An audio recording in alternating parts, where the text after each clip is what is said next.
How's it going, guys? Coffee here. Today I wanted to go over the new SS8 Sandlord season for Torchlight Infinite. This is a new season that is launching on the 17th, so here in just a few days. And it is going to include a new seasonal mechanic that is very similar to Settlers if you are coming from PoE, where in maps you will have some extra mobs in the map that you can kill in order to get resources, and you can use these resources to have a secondary basically base with laborers that you can basically use to generate resources, and then you can trade these resources that they generate for other goods, or to have basically a bit of like a base management kind of game within your game that's going to basically earn you extra resources and currency as they're going. And what this is going to do, this is just going to again give us some extra loot, extra little things. It does look like a pretty fun mechanic. It looks like again it's going to be pretty non-invasive when it comes to the maps. It's just going to be some extra monsters, so it's not going to break your rhythm. You can basically just go and do all the mapping you want to do, and then take a small break to manage your city, put in new laborers, things like that, and then move on. So it's going to be really, really nice. It looks like it's just basically taking some other things that are out there and improving them, and doing its Torchlight twist on it, which they always do, and they kind of make things nice and fun for us and ensure that we have a good time with it. They are also introducing a new hero, and that is Thea the Blasphemer, which is aka Thea 3. And what it looks like her hero trait actually does is it trades off the benefits of your blessings. So focus, you're trading off all of your blessings for additional erosion damage instead. So you get a stacking debuff that you can apply on enemies instead, based off of the amount of blessing stacks that you have basically earned additionals of, which allows you to basically, you're trading your blessings for more of these stacks to push your erosion damage even further. And then what this does is, again, it's going to just increase your damage with erosion. So she does also have some explosions in her kit, which are always really, really nice for mapping. And then she has some nice setups here for both bossing and for mapping. So there's a few different traits here that you can swap back and forth between them, depending on what you're trying to do. And she seems like she's going to be a ton of fun. She's looking really, really nice. She's probably someone I'm going to possibly end up starting on. I will have a League starter video up for her here shortly, once we fully go over the patch notes and I fully get a build planned out that I think will work for the kit that they give us for her. They're also introducing the blending mechanic, which allows you to enchant your belt.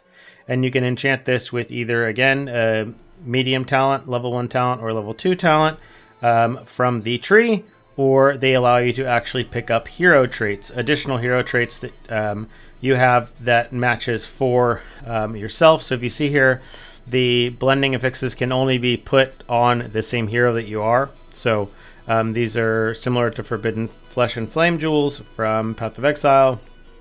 And this allows you to basically, without having to make the decision of like, oh, I'm not sure, like you want to have one of these traits or the other, this will allow you to basically get a second trait on it as well. So you can basically have multiple of the traits that you want. The other thing that is coming out, there are some new supports here. They are trying to push some new supports to push self-cast builds ahead of the channeling builds and ahead of the zero button builds, for example. So they are trying to push some power in the direction of builds that actually stop and cast. So there's a few different supports that do additional things that do require you to stand still in order for them to benefit, but for the builds that do, stop and fire a few attacks, these will be a nice little boost to help put them in line and make them challenge with the other kind of skills out there in the game. They do have some new legendaries and kismets that also drive things, and specifically what we've seen in the patch notes is they actually have some new legendaries here that are designed specifically for bridging the gap between tier 7 and tier 8, because it has always been a steep bit of content to get through. The jump from tier 7 to tier 8 has been significantly hard in the past, and there's a few items that appear to drop from tier 7 guardians, most likely, given they said that these are specifically to bridge the gap between tier 7 and tier 8. And this should make it to where it, again, makes it quite a bit easier to bridge that gap. And these are items that they seem very, very powerful from what we've seen in the patch notes. And I'm hoping the availability on them is very low, so that they actually bridge the gap how they are intending. They also did some reworks to some underplayed heroes, or heroes that basically were not performing at the same level as some of the other ones. So as you can see, they have some upgrades here to Rosa, and some upgrades to Charge Calling Moto as well as Yuga 2. And same thing again, these are the new supports that they have here. Willpower, which does benefit you for standing still, as we mentioned before. The other things, they have added a new mechanic for Erosion. The new mechanic is, I don't remember what it's called here.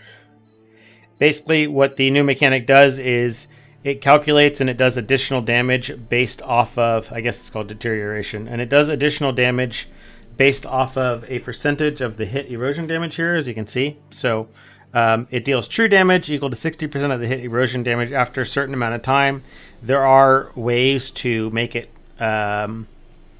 occur faster than 1 second, so you can make it trigger more often, so you don't have this delay on your attack. To me, it almost reminds me of what Shock used to be in Torchlight here. So this seems like a rework of Shock specifically to push hit builds for erosion damage, because basically right now, all erosion builds, if they are hit-based, then they are basically just scaling wilt, or they are just scaling damage over time. One of the two. It's all wilt or damage over time. There isn't really a hit build for erosion. They are pushing some other things here to basically try to push this erosion with this extra stuff, so this should end up turning out really, really nice. One of the coolest things that they are adding to this league, which I think is honestly the best change that they've made in a really, really long time, is the ability to do gear imprints. So for example, you craft an item on a specific base. What you can end up doing here for 800 FE, quite expensive, but when you understand how expensive it is to do priceless gear crafting sometimes, that's basically nothing. So what this does allow you to do is basically move the mods from a crafted item onto a new base. So what this means is you don't have to wait until you can afford to get your perfect base with some nice implicits, is what you can see what this person has here. What you can do is you can basically just craft this on the first priceless base that you get. And then in the future, when you can afford it, you can then afford to basically move it over to the perfect base. Or if you happen to find a different base, you don't have to recraft your item. You can basically just move your mods right over to that new item. So you can use this to basically, again, upgrade your base to something new. As you can see here in the video, again, they found a new base here, much better, that has a buff to max Ellie res, as well as sealed mana. And then that's significantly better than what they have on this one, and it just moves everything over. So that's really, really nice. They have also reworked Deep Space to be similar to Tier 17 maps from Path of Exile. So what this means is there is only a handful of layouts, and they are going to have their own special compasses that are used, so they're not going to be impacting the price of compasses that are being used in Tier 8, because right now the price of all the compasses ends up getting basically priced out specifically for Deep Space. And this basically changes them so that they're not used for that. And then these maps here for Deep Space, they do have these additional game mechanics that occur.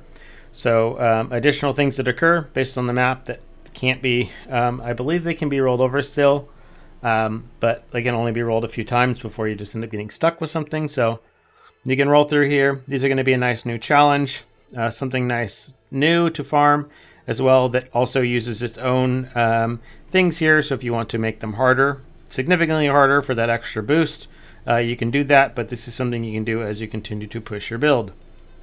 They've also revamped the Plane Watchers and introduced a new Plane Watcher here to, I believe, replace the one for Voidlands. And what this does is these new Plane Watchers, the As you complete maps, the invitations here that you get for them are no longer tradable.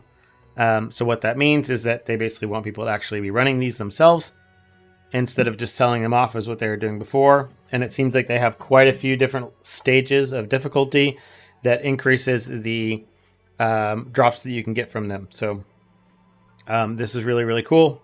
I'm really looking forward to working with the system. You know, the boss fights are always nice, and it's always good to not feel obligated to sell off your boss invitations just because they happen to be worth more than whatever it takes. I think anything to make people want to play the game or make them play the game is always really, really good. They've also increased the availability of activation mediums as well as the special supports for specific skills by allowing them to drop from monsters and maps after you spec some points from the talent tree into those. So that's really, really nice.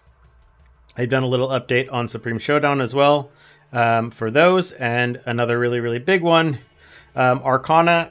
Basically, they're doubling the amount of loot that you're getting from Arcana, which requires you to run the League mechanic less than you already were doing. So instead of having to run it so frequently, you can run it less often and basically accomplish the same amount of rewards because they understand it is a bit of a break in gameplay to be going and doing the actual game mechanic itself. So people don't like that. They've also done some reworks to the training dummy. So it will now show updates to your damage and other things like that. And then one of the biggest ones is they are actually offering a few special events here. One of them being that there is a legendary drop pack spirit here for any of the older League mechanics here by just logging in for 7 days. So that's really, really big. Really, really nice.